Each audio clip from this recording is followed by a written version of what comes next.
On today's show, we always say we're for fans by fans, so let's hear from you. We've got a mailbag full of great questions. And the four nations haven't faced off just yet, but we're getting line combo, so we're going to get into that.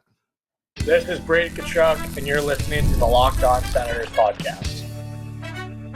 You're Locked On Senators, your daily podcast on the Ottawa Senators. Part of the Locked On Podcast Network, your team every day. Welcome! You are locked on to the Ottawa Senators, the only daily podcast covering the Sens. On the outskirts of enemy territory, I'm Ross Levitan, alongside Brandon Piller up in the Blue Mountains. Today's episode is brought to you by FanDuel. Right now, new FanDuel customers can get $150 in bonus bets if you win your first $5 bet. Head to FanDuel.com to get started. Today is Tuesday, February 11th, and Pilsy, we've been crunching the numbers behind the scenes, and the Ottawa Senators need at least 34 points in their final 26 games to guarantee a playoff spot. Yeah, what a way to start the show off, Ross, doing some math. That's never blown up in our face. Our math is always correct, so this is going to be interesting to see. But look, it sounds like a tall task, but this is possible looking at the schedule for the Ottawa Senators. The home stretch is going to be huge. We keep hammering it home, but it bears repeating. Senators have 16 of their final 26 games at home. And to make people feel more assured about the math on this one, it was our good citizen Brady Woodcock who's crunched the numbers that since the wild card was introduced in 2014, 9 seasons of data, because you're not counting the COVID seasons that really just threw everything for a loop.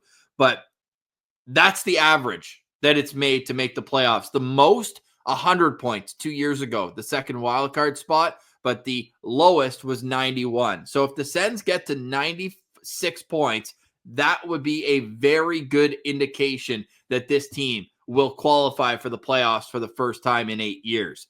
So what does that mean for the Ottawa Senators? It means that you have to win basically twice as many games as you lose down the stretch. Do you think that is realistic to believe? Well, how many games do the Sens have left? 26, yeah. I looked at the schedule quickly, and I counted 14 games where they should get wins. So there's 14 games you should be getting 2 points. Mix in a couple surprises, maybe a couple overtime shootout lost points. And I'm feeling confident that this team can do it, Ross. Like, they have a better chance than any other team in the wild card race, in my opinion. I have a good feeling that your voice will be fine too. You all right? Yeah, as soon as we hit record, it just hit me. So apologies if I'm sounding a little scratchy here. I'm doing what I can. I got the lozenges, the teas going, but turns out cleaning chicken barns, not great when you're sick. Well, the only problem is I feel like people think you're less confident. You're like, yeah, I think the Sens will win 14 games. Hey, I've had some rough takes on this show, but I'll always say it with my chest out and being confident, no matter what my voice sounds like. Oh, I love it. So let us know in the comments. Let's go through the schedule maybe later on in these 2-week break and try to map out a path to a record of 16-8-2 would work. 17-9-0 would also bring the Sens to 96 points. But yeah, basically for every loss, the Senators have to win 2 games down the stretch. And that doesn't mean that if they don't, they're guaranteed to be out. But on average, over the course of the last 9 years of data, you're looking at 96 points will get you into a playoff spot. Playoffs are on the back burner right now. Senators all on vacation except for 4. Jake Sanderson and Brady Tkachuk with Team USA, Linus Ullmark with Team Sweden, and Nicholas Matinpalo with Team Finland. So let's get into the line combinations yesterday. Brady Tkachuk starting on the third line with JT Miller and Matt Boldy. Did it surprise you that they didn't put the Tkachuk brothers on the same line? I mean, a little bit. It disappointed me also because, like, this is an opportunity to do that. But it does make sense in a all-star kind of best of best tournament. I think it makes more sense to have a guy like Brady in your bottom 6 where he can be physical, still add some offense, but more play that grinded out role. Whereas Matthew Tkachuk, like, he's going to be in your top 6 no matter what. So it doesn't surprise me. And hey, if you got 2 Tkachuks, Ross, you might as well spread them out a little bit. Yeah, so Matthew Tkachuk's on the top line with Jack Eichel and Kyle Connor. Pretty nasty trio. But what did you think of it being with JT Miller and Matt Boldy as a unit? I love the combo of Miller and Brady Tkachuk because that's a lot of grit and a lot of skill as well. I mean, Miller, not so much gritty in his like physical play on the ice, but he's got some fire in his belly, especially after leaving Vancouver, a Canadian team, and getting to go to what I assume was his number one destination in New York, an American team. He's going to be feeling that red, white, and blue pride even more. So up against Team Canada, I think Miller's going to be feisty, and maybe even a little bit more up against Team Sweden, where his old pal Elias Pettersson will be playing. That would be an all-time storyline if they go head-to-head every shift, battling it out. I'm happy where Brady Tkachuk is. What I don't understand is Jake Sanderson, extra defenseman, 7th defenseman. There's no way that lasts all tournament. He's too good. Now, look, we talked yesterday, the left side of the D-core for Team USA is stacked. Zach Werenski's having a Norris caliber season. We know Jacob Slavin is Mr. Reliable back there, a coach's dream. So he'll be in the mix, top penalty killer. And then it's Noah Hannafin, that's where I'm like, what are we doing here? Do you think just a matter of respect for the guys who made the team initially, and after a couple practices, the coaching staff will be like, wait, this guy is one of the best skaters we have on the team. What are we doing here? Yeah, I think that is the case, Ross. I think it would be a weird move inside the locker room if the guy that got a late invite because of a scratch ends up cracking the top lineup, because I would assume it would be Noah Hannafin that he would replace. And no disrespect to Noah Hannafin at all, of course, but I do believe Jake Sanderson's a better defenseman, and especially in a tournament like this, that's a guy you want on your blue line. But I think it would cause rifts, people being like, wait, so Hannafin's just getting booted here for a guy that was added late? Like, why didn't you just invite Sanderson over Hannafin to begin with then? So I don't know. I guess I get it. There's a lot of things with these tournaments, Ross, that I think fans will never understand, and rightfully so, because no matter what, inherently there is behind the scenes politics and things that are going on with international teams at any tournament. Wait, you mean like Bill Guerin taking 2 Minnesota Wild players, the youngest players on the team before Jake Sanderson was added there? Now, look, Matt Boldy's a great player. Brock Faber's a great player as well. But there is precedent that a late invite can get into the top 6. Look at Team Canada. Drew Doughty replaces Alex Pietrangelo. He's in the top 6. Travis Sanheim was the extra defenseman. Yeah, but Pietrangelo's not in the tournament. No, but Sanheim is still the 7th defenseman. Doughty went from late call up to in the top 6. Right. Yeah. I guess it's a veteran. That's right. And right, it's a little bit of a different situation there. And Doughty obviously has put time in with Team Canada in the past. So that, again, there you go. Like, there's just so many different workings that are going on. But also, I don't think we should be looking at day one, practice one lineups as set in stone either, kind of like you mentioned. With that said, you want to feel old, Pilsy? I'm sick and dying over here, so sure, make me feel even older. Sidney Crosby and Drew Doughty are the only players remaining from the Vancouver gold medal team on Team Canada. Brad Marchand? Nope. He wasn't on there? Nope. Oh, wow. Yeah, pretty crazy, eh? Yeah, I was looking at the Team Canada roster, and like, it was a sick team, but like they had some old heads on that team. Like Brendan Morrow was on the team. Yeah. Right? Like, yeah, that's it. That's all that's left. That just goes to show you that how long it's been since there's been a true best on best international tournament. Like, it's great. And Ross, it's crazy. Like, speaking about being old, like, we're old enough to have witnessed that. It's crazy for some hockey fans, like in their early 20s, that have just never seen that. That's why. That was the best tournament ever. It was amazing. That was unreal. So hopefully it's not going to be the Olympics, obviously, especially the Olympics in Canada.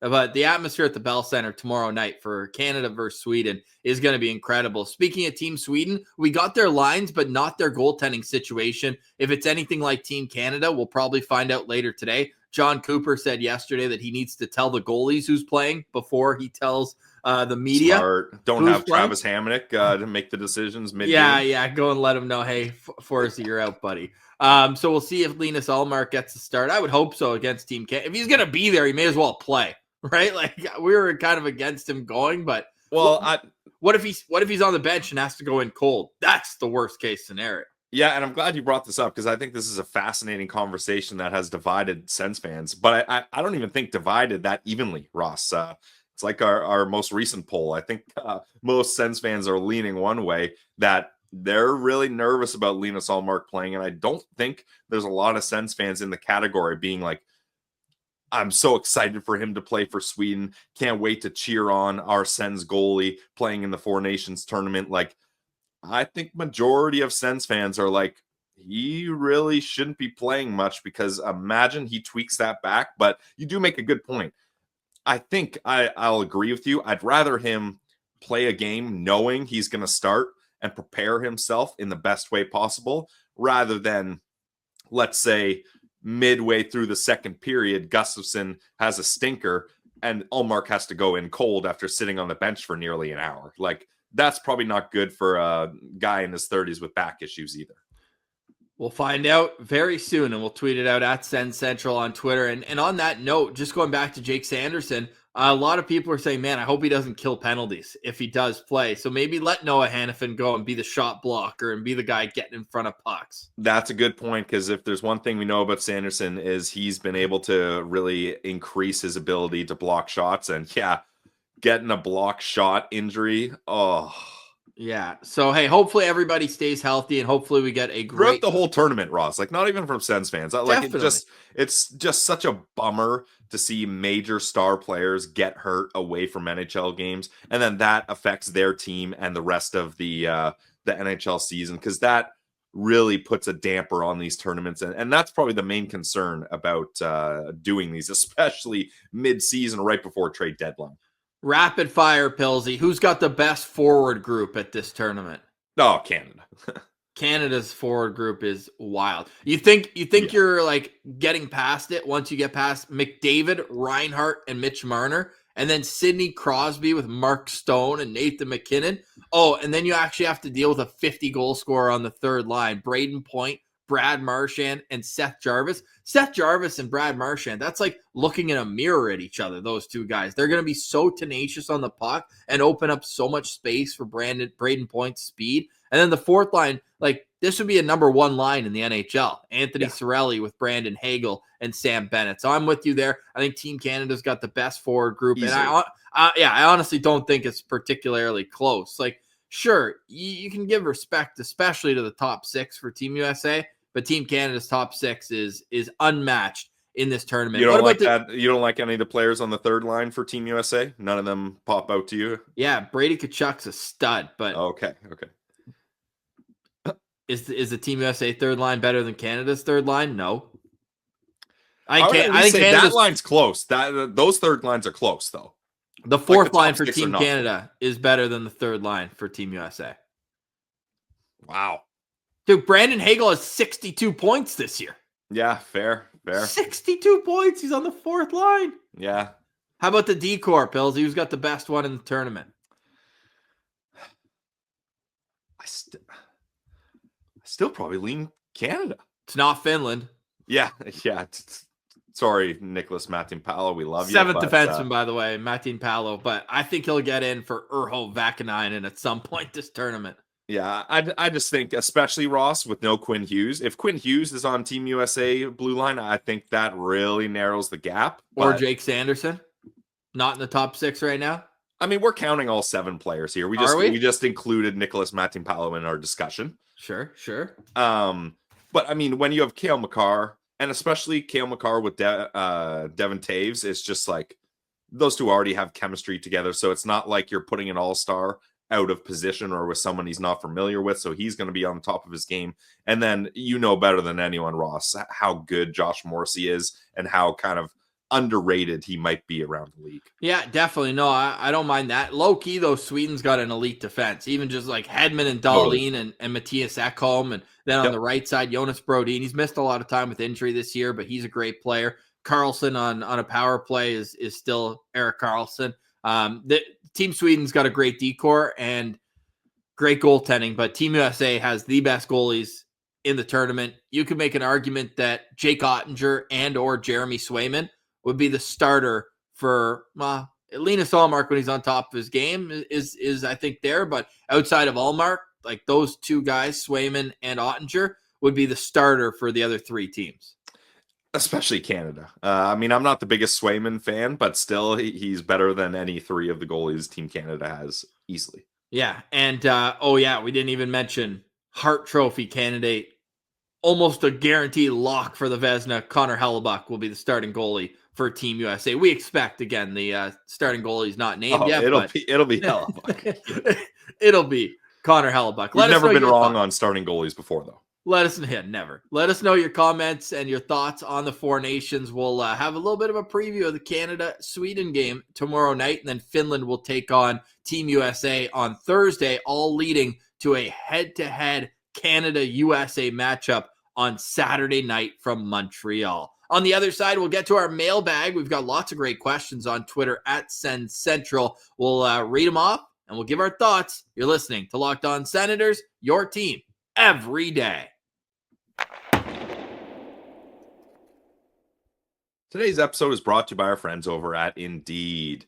You just realized your business needed to hire someone yesterday, but how can you find amazing candidates fast? Easy. Just use Indeed. When it comes to hiring, Indeed is all you need. Stop struggling to get your job post seen on other sites. Indeed sponsored jobs puts your post at the top of the page and helps you reach the right candidates faster.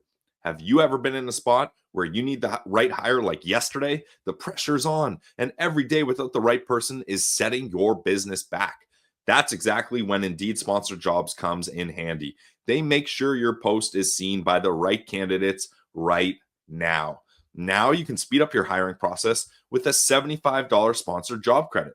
Just go to Indeed.com/lockedon right now and support our show by saying you heard about Indeed on the Locked On Senators podcast. That's Indeed.com/lockedon. Terms and conditions apply. Hiring, Indeed, is all you need.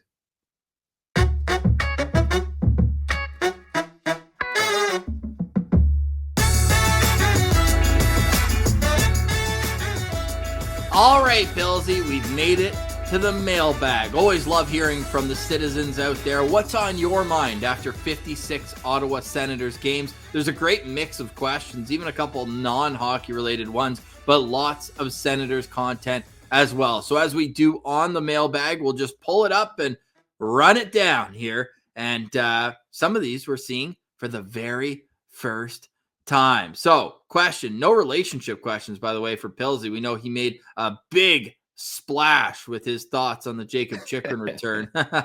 Sens HQ, citizen, our goaltending depth is dangerously thin with the Forsberg contract expiring, assuming he isn't given another, and Mailbag showing all kinds of potential for the future. How do we address our goaltending prospect depth moving forward? Your thoughts?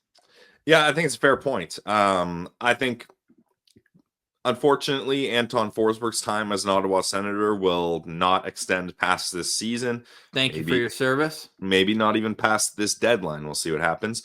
But I think Mailbag, it's interesting with goalies. They can have hot flashes in the NHL, but maybe teams don't think they're quite ready to fully rely on them as a backup next year. So we'll see what happens there. Matt Sogard is injured, but still keep in mind, he does have that one-way contract next year, and that was kind of the idea there. But how do we address our goalie prospect depth moving forward? For me, Ross, I think every single draft, you should draft a goalie because it's so random who ends up being a good goalie and who doesn't. Like Linus Ullmark was a 6th-round pick, was he not, for Buffalo? I know at least he was a late-round pick. And then look at Levi Mailbag, a 3rd-round pick that when he was drafted, all the greatest draft prospects analysts were like, we don't know anything about this guy.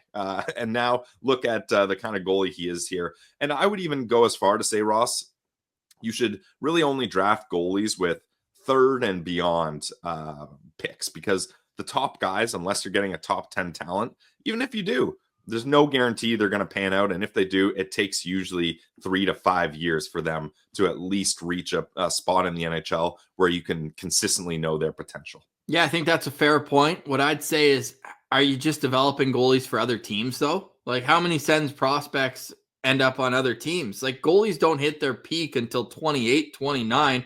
I almost think you're just as comfortable getting a goalie in free agency. Like, I understand drafting one, and the Sens have subscribed to that theory. This year was the first year in the last two that they went goalie 2 years ago, goalie 3 years ago, goalie 5 years ago, 6 years ago, 7 years ago, 8 years ago. So they do take a goalie almost every year in the draft, and often it is with a later round pick, but they just take so long to develop that it's just like playing a lottery ticket. So sure, if you want to do that, that's fair. I would argue the Sens goaltending depth is pretty good. Mailbagin's the youngest goalie in the National Hockey League with multiple wins this year, and he's looked fantastic. Matt Sogard has not been able to stay healthy and been inconsistent when he has. I think just having Mailbagen, like, how many goalies do you need to have good depth under 25 years old? But I think that's where he's saying is, sure, we have a Vezina winner and a really good prospect, but beyond that, and if those two get injured, if you're down to your third goalie, chances are you're in trouble no matter what. I think getting a 25 to 27-year-old backup or a guy who has potential, like, look at Anthony Stolarz popping off when he gets an opportunity. The Leafs didn't have to draft him. They did draft and develop Joseph Woll, but you don't need to have all your goalies homegrown. That's what I'm getting at. And the guys who you do are long-term projects that should be getting ready in the next 3 to 4 years. And Kevin Riedler and Vladimir Nikitin, if Nikitin pans out, he's playing Junior A in the BCHL. It's a long way from the National Hockey League. But I get what Sens HQ is saying, but just with Mailbagen, like, I just don't think you're in a position where you're panicking just trying to get that next guy in the mix. Yeah, and I think where my approach is on drafting goalies is you'd rather have the best look at them and you have first dibs. And if they look like they're going to pan out, at least you can hold them rather than it. I feel like it's rare that a young promising goalie gets let go and you can pick him up knowing that he's going to work out. You're just getting a lottery ticket passed on to you at that point.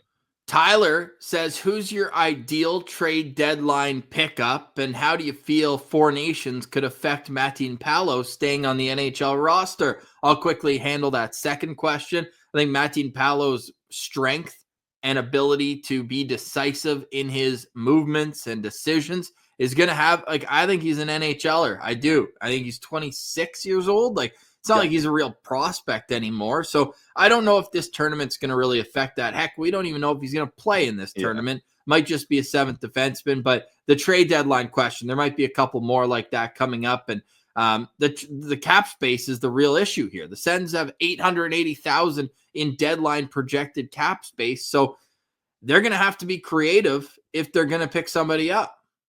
Yeah, just to touch on Matin Palo, I think him having good chemistry with Tyler Kleven and him having a less than $1 million salary will be his two biggest keys to sticking in the NHL, more specifically with the Ottawa Senators. And with the trade deadline pickup, for me, all these people that are saying, go get Raquel, go get Brock Besser, go do this, that, and make a big splash, it's just not going to happen. I hate to rain on the parades. I love the ideas, but it's just not possible in my opinion. So for me, the only possible trade deadline pickups will be people with a salary under $2.75 million. Okay. So anyone above that's going to need some retained salary. You can Which go doesn't come free. No. I think people just automatically put, they're going to retain 50% here. Well, teams don't just do that to help you out and be a nice guy. That typically costs draft capital. No, but teams are creative every year. So don't think of this as the Sens can't pick up anybody. They just have to be creative in how they do it. One thing they also have to deal with is the first round pick debacle. Joey Fife writes in, if the Sens make playoffs, should they give up their first round pick this year and keep it next year? He says to him, this is a free year for the team, and if they make it, the fans won't be as upset to see the first rounder go away. It would also be a good trade piece next year at the deadline. So I think that's an interesting conversation. There's two ways to look at this. One, not the strongest draft class this year. So there's a huge premium, I think, for next year's draft. I think it's going to be a much stronger class beyond the top five. This year's got a great top five, but nothing much really set in stone beyond that. So I get that. The other line of thinking, Pilsy, though, is you can just push this thing as far as you'll let it. You try to get an extension on it, and eventually Gary Bettman either retires and Andlauer goes to the new commissioner or what, and goes, hey, can we get this reduced? This is a bit nuts for what happened. I bought the team after this situation occurred, and I was not made aware that there was an issue. I understand Andlauer's frustration with that. So what side of that coin are you on? I think you made two good points, Ross, and I'll just add a third point to that, because that's where I would have started as well. Is it's just nice to know what you're working with going forward. So for me, basically, no matter what, like even if the Sens don't make the playoffs, Ross, I would be giving up this year's pick in my mind. As long as it's not a top 10 pick somehow. Yeah, yeah, okay. I'll put an asterisk there as long as it's not top 10. Maybe top 9. But I just think it would be nice to, I guess that kind of goes against what you were saying about getting an extension, but this is referenced to be a weaker draft. This is arguably, probably, hopefully going to be the best the Ottawa Senators have done in the standings in a long time. Give up the pick now, know you're moving on from it, and then you know what you have moving forward, and it just saves that anticipation of not knowing. Well said. Thanks for the question, Joey. We'll get to more on the other side. You're listening to Locked On Senators, your team every day. Today's episode is also brought to you by our friends over at FanDuel. When the game tips off, the NBA action is just getting started. And there's no better place to get in on that than FanDuel, America's #1 sportsbook. With FanDuel, you can place live bets throughout the game, so even if you miss the opening tip-off or you want to bet on a fourth quarter comeback, you can stay in the action. And if you're looking for a bigger payout, you can even combine your live bets into the same game parlay. I love using FanDuel because they have all the best options for your sports betting needs. Ross, we're a hockey podcast. Let's take a look at some of the Four Nation opportunities here. Obviously, you can pick the winners of the games and bet on single games, but they have so many good futures. Who's going to lead the tournament in points? Right now, Connor McDavid is the favorite at plus 750. You can even bet on who's going to score the most goals for each individual team. So there's so many different ways you can get in on the action with FanDuel. And right now, new customers can get $150 in bonus bets if your first $5 bet wins. Just visit FanDuel.com today. That's FanDuel.com for your shot at $150 in bonus bets. Make every moment more with FanDuel, the official sports betting partner of the NBA.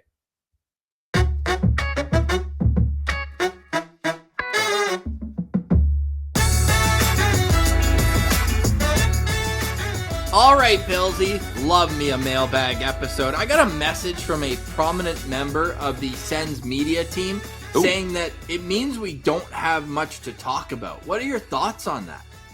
I mean, we always have lots to talk about, but we haven't done a mailbag in a while, and this is the perfect time. I feel like you're at a good point in the season where you want to get opinions from fans on kind of what's already happened, where the team is at, and where the team should go. We could talk about Four Nations. We could talk about things outside of hockey. So for me, I don't view the mailbag as a desperation move for content, more as a nod to the fans being like, have your input on the show, or if there's something that you're driving and you're smashing your steering wheel being like, why aren't they talking about this topic? Now's your chance to get that in. For people, by people. I mean, we are all people, so that doesn't really work. I'll hit us with the tagline we usually use, Ross, for fans, by fans. All right, so I would never throw anybody under the bus, but I told Bruce, I said, beat it.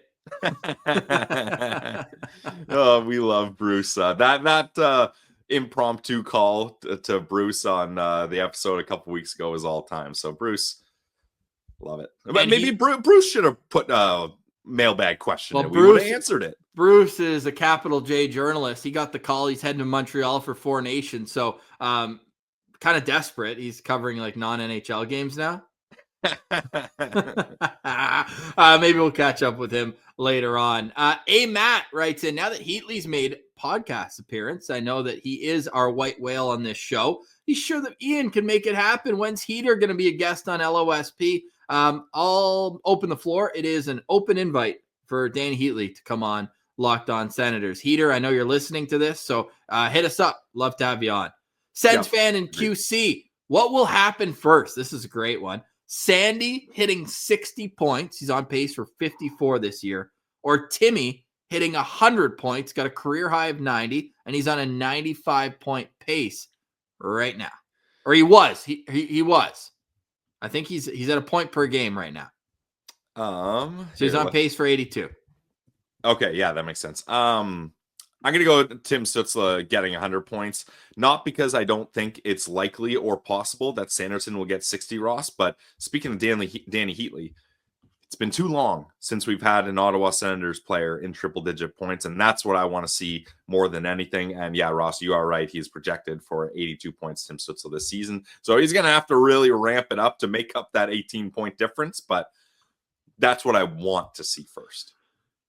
Until he learns how to shoot the puck more often, I'll go with Jake Sanderson. He's got the first power play opportunity. He's like third in the league in power play points by a defenseman. He's starting to figure it out, and I think the offense is just about to be untapped for him. So I'll go with Sandy hitting 60 points quicker than Tim Stützle gets 100. And that's, of course, in a single season. Chase writes in, our good guy, the Finnish firewall, Nomer. Who's your favorite player that you've had on the show? Favorite player or favorite guest is a big descriptor we need here.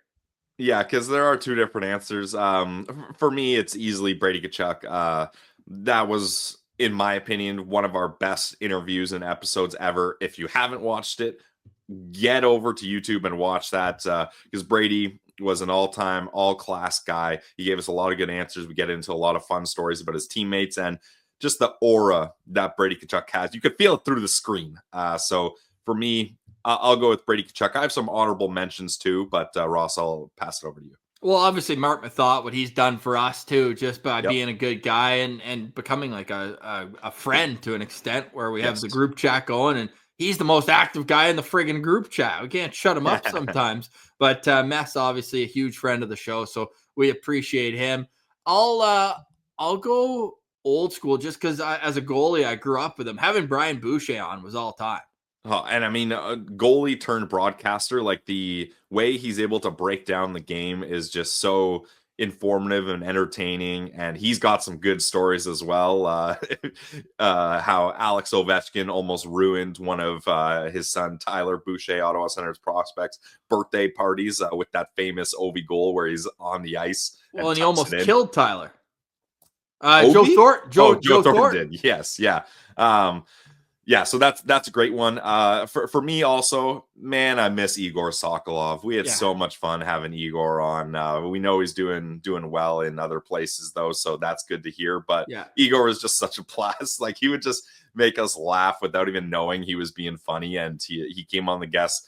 He was a guest on the show a lot of times, and that's a guy that we really enjoyed talking. Yeah, that's a great call out too. Obviously, honorable mentions to Tim Stützle, Jake Sanderson, all kind of the big name guys who you get to know as just kind of down to earth individuals as well. So lots of great guests, and honorable mention as well, pre-YouTube days, but you can find it on, your favorite audio platforms. Andre Waugh was all time. And that's so disappointing it wasn't on YouTube, Ross, because he was hitting us with the bicep flexes. Like, he was so animated in the video call with us. He's awesome. So there you go, Chase. A bunch of options though, but we haven't had a bad guest yet. We've everybody's been so friendly and nice and opens up on the show. So we appreciate the hell out of that. Matt wants a top 6 winger to play with Tim Stützle. Who you got?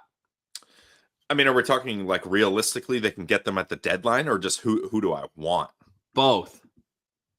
I don't think they can get a legitimate top 6 winger in the deadline this season. That would have to wait for the offseason, in my opinion, and for the cap to go up. The Sens are strapped to the cap. They can't even call up Stephen Halliday right now, so let's keep that in mind.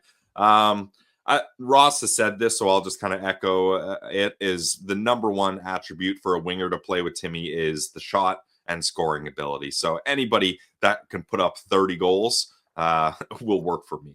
That's Sens fan 24. Who should the Sens target before the trade deadline? We did that episode about 2 weeks ago, but again, they're just going to have to be creative. There's names that I like. If they went out and got Ryan Donato, who's having a career year, I wouldn't mind that. There's other Trent opportunities. Frederick, I think, is a good realistic one as well. Would be very happy with that. Obviously, Boston would have to fall out of the race before that became a reality. You got Brandon Tanev, who the Sens were rumored to be interested in going back to last summer. So we'll see. Marco says Sens ? The answer is Sens ! Agreed. Yep. Alex, recent citizen. If Staios wants a forward closer to the deadline, lots of deadline questions. He's got Donato and Frederick on his list. He's got Kyle Palmieri, Braden Shen, Jordan Greenway. Jordan Greenway would actually be a nice fit. Brandon Tanev and Yanni Gourde. Yanni Gourde's hurt right now and making $5 million. So I think I'm out on him for that reason, but we got lots of time for the trade questions. Yes. Let's keep it rolling and keep it rolling here. Adam writes in, the Sens have figured out their defensive game and will likely make the playoffs. Okay. I mean, there's a 70% chance to make the playoffs, so likely make the playoffs is a fair statement in my mind. They are going to be outgunned in almost any matchup scenario. Yeah. Not including Tkachuk and Stützle. Who else specifically needs to step up offensively to make it to round 2? We're already going to round 2 here. No, he's saying to at least win one round. Right. Yeah. Well, there's two answers, and it's the Belleville buddies. It's Josh Norris and Drake Batherson. Like that's okay. That's your secondary answer. That's your secondary scoring beyond Timmy and Brady. The answer for me, Ross, is David Perron. Okay. This guy was brought in to be a grizzled vet that plays hard, but David Perron is a guy that puts up points consistently. Like, I think that when they acquired him by signing him, they kind of penciled him in for about 40 points. And Is that 4? again, we give him the preface speech that he's got a bit of a leash here, tough things going on for him this season, but 4 points in 18 games simply isn't good enough. And I think he's got more to give. So David Perron would actually be my top answer. Okay, no, that's a good answer. Proud Canadian Riddler. We already got the trade deadline one. What will a Tyler Kleven contract look like next season? Kleven, one of 5 Senators to play in all 56 games so far this season. I don't know if people hate this narrative I have, but for me, I'm saying bridge deal again, Ross. Yeah. You can't lock up too many guys all the time. You got to go with the bridge deal. I don't know. Is 3 years in the $2 million range? I think that's too much. fair. I think it's too much. Yeah. Okay. I think that's more than you need. Yeah. I think he could be. But I think if you're giving up. 3 years, Ross, you probably need to bump the price up a little. Yeah. Like 2 at 1.5, I think makes sense. But if you're getting that third year, I think you need to add a couple dollars there. Okay, so yeah, great question. I feel like I need to research that one a little bit more. Look for that in a later episode of Locked On Senators. But really, he's the one guy that needs a contract right now for the Senators.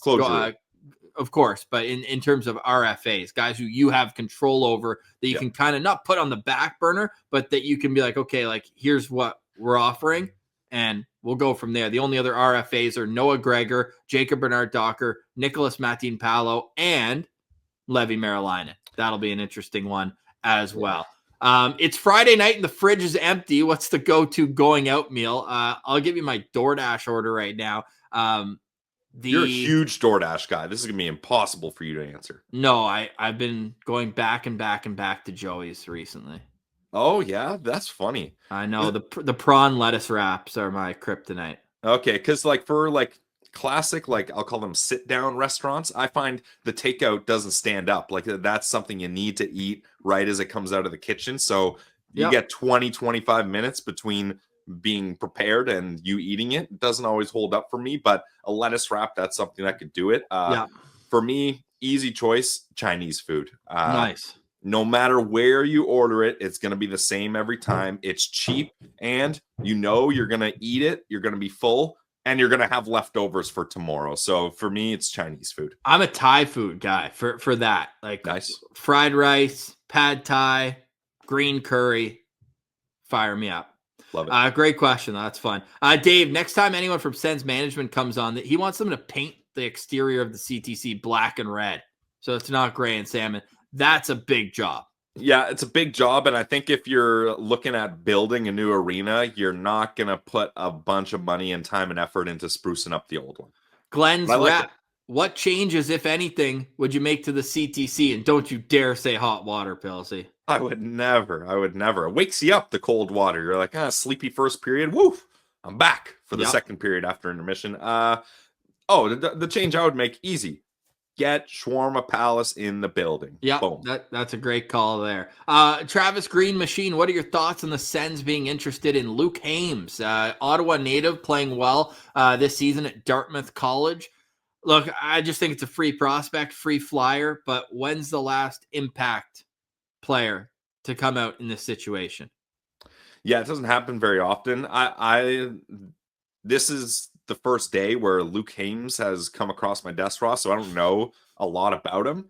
But I would say Elliot Friedman rumored that it was between the Sens and the Leafs that were looking at him. Now I want him. Just don't let the Leafs get him. And the worst part about that, Ross, is I'm not sure if he went to a training camp or what. His profile picture on Elite Prospects is him wearing a Leaf jersey. Oh my gosh. As an Ottawa kid, we got to fix that. Clean so that would be that my up. interest. He's having a great year, though, for sure. Back to Proud Canadian Riddler, JBD's future with the team. Let's just get this guy back from his injury first, and we'll go from there. Kevin Himena, what are the Sens records on your birthday? I know mine, Pilsy. You probably don't know yours because it's in season. Mine's 0-0 because I'm born in August. Yeah. So my birthday is St. Patrick's Day, March 17th, for those that don't know. Typically, that is a game up against the Toronto Maple Leafs, and the Leafs always are the star of that show, and they're wearing their St. Pat's jerseys. I don't know the record offhand, Kevin, but for some reason, Ross, correct me if I'm wrong, I feel like the Sens always beat down the Leafs when they wear those jerseys. Maybe that's just a narrative I've put in my head, but it seems like to me that I'm never seeing the Leafs celebrate in the green and white St. Pat's. Love that. Howard Miller, start, demote, trade. Okay. It's like a start, sit, cut type thing. Brady, Alfie, and Spezza. Start Alfie, demote Brady, trade Spezza. Yeah, me too. Easy. Peterka or Zucker as a trade target. Obviously, we'd love to have JJ Peterka. Just don't think it's realistic. Agreed. I think Zucker is actually a guy that would fit nicely with the Sens, but Elliot Friedman, at least a while ago, reported that, or I should say reported, talked about on 32 Thoughts that he thinks the Sabres might try to extend Zucker. So unless you give him a really good deal, I think they're probably going to try to keep him, whether he wants to stay there or not. Don't know, but both of them are good targets. And finally, Harba Coastal. I'm a happy Sens fan because they're still playing meaningful hockey into March. Why do you think Sens fan base is so mad about this team's result? The fair question. I would just say that we live and die with each game each week, and last week was a tough week for the team. Yeah, and I'm with him there. Like I think people are upset with my approach because I'm kind of, and rightfully so, like I'm doing the, hey, just calm down when people are upset, and telling someone to calm down when they're upset doesn't usually work. So there's the relationship advice. Yeah, do not tell your girlfriend, wife, fiance, or partner to calm down when they're angry, or at least don't say, just calm down and really. I think you're overreacting. Yeah, that's a good one that always works in our favor, eh, Ross? Oh, yeah. So I get it's it. Not that big of a deal. People are mad, and I should just let people be mad. But I guess I'm in a state where I'm like, why you have to be mad? It's only game. But this is the best position the Ottawa Senators have been in a long time. It would take a massive, massive nosedive for me to start getting mad at this team. Ross, I put the panic button away. Yeah. People have been calling for me last week. Where's the panic button? Are you going to press it now? God, no. This team is in a playoff spot. Like, come on, guys.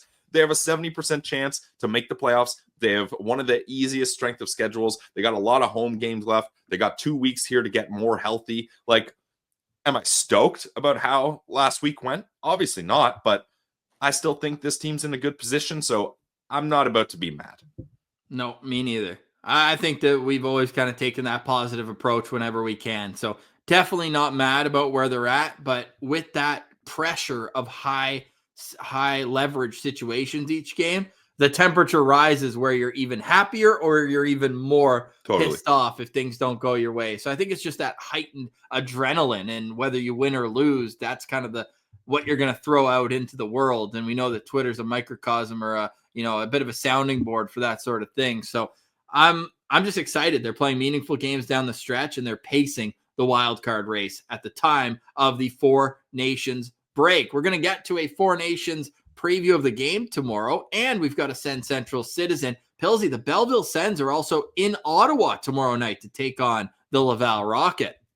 Yeah, I love that. The CTC getting some action during the break. Now they're up against the Laval Rocket. Ross, the Laval Rocket are having one heck of a season. They are first in the North Division, 21 points ahead of the Belleville Senators. Sure, 4 games in hand, but even if you put that as 4 wins in hand, Ross, still 13 points ahead of the Belleville Senators. So it's going to be an interesting matchup, but hey, this is a big moment for the players in Belleville. You get to have that big game feel. You get to feel like you're in the show playing at an NHL arena, something some of those guys have never had the opportunity to do.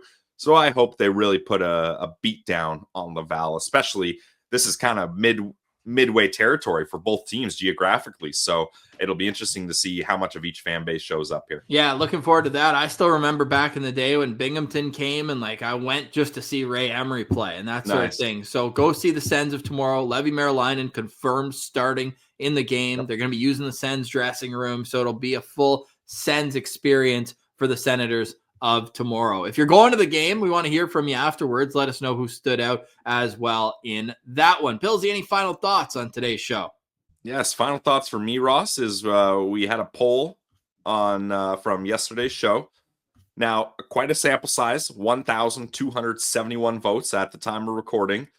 It was, who is your Sens MVP through 56 games of the season? Ross, you and I picked the least voted on players, but one of us picked someone very behind the pack. I said Brady Tkachuk was my MVP through 56 games, and that is sitting at 5.4%.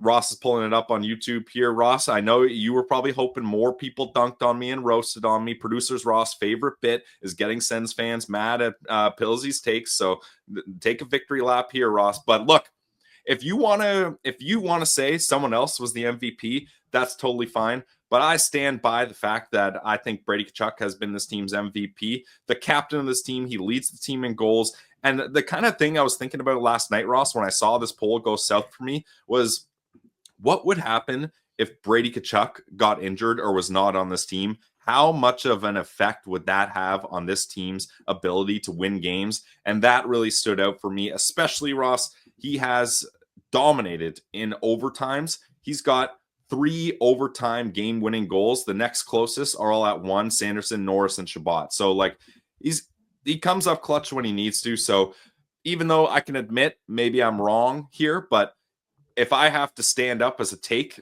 saying Brady Tkachuk is this team's best player, I got no shame in that. And how wild is it that a player currently in the minors got 30% of the vote as Sens MVP this season? But that's a good point, though, because along the same line of thinking, Ross, if Levi hadn't been here for this team and Forsberg started all those games, dude, where would we be? Yeah, it'd be tough. But look, Tim Stützle gets the win, 45%, and he's having a heck of a season. 1 goal away from tying his entire output last year, but the Sens are going to need even more from him and Brady and all those guys to make playoffs. Also, I want to say, I think it's fair, too. A lot of the voting is recency bias. That's fair. Brady Tkachuk in his last 17 games, only 3 goals, 3 assists. Not great. But his first 39 games, he had 38 points. So I think that's something people are overlooking as well is, sure, the last little stretch hasn't been great. But if we're talking about 56 games as a whole, I think he's been pretty good. Yeah, no, that's fair. So let us know your thoughts, comments, and concerns in the YouTube video on there. You can subscribe and like the show. Really goes a long way to helping the show grow. We are dialing it up for the second half of the season. Been reaching out to a lot of great opportunity guests that we cannot wait to introduce you to in the coming weeks and months as the Senators make a playoff push for the first time in show history. For today, we say goodbye. Thank you to everyone for liking, watching, listening, and engaging with the show, and for all the great questions in today's mailbag. For Brandon Piller, I'm Ross Levitan. This has been another edition of the Locked On Senators podcast, your team every day.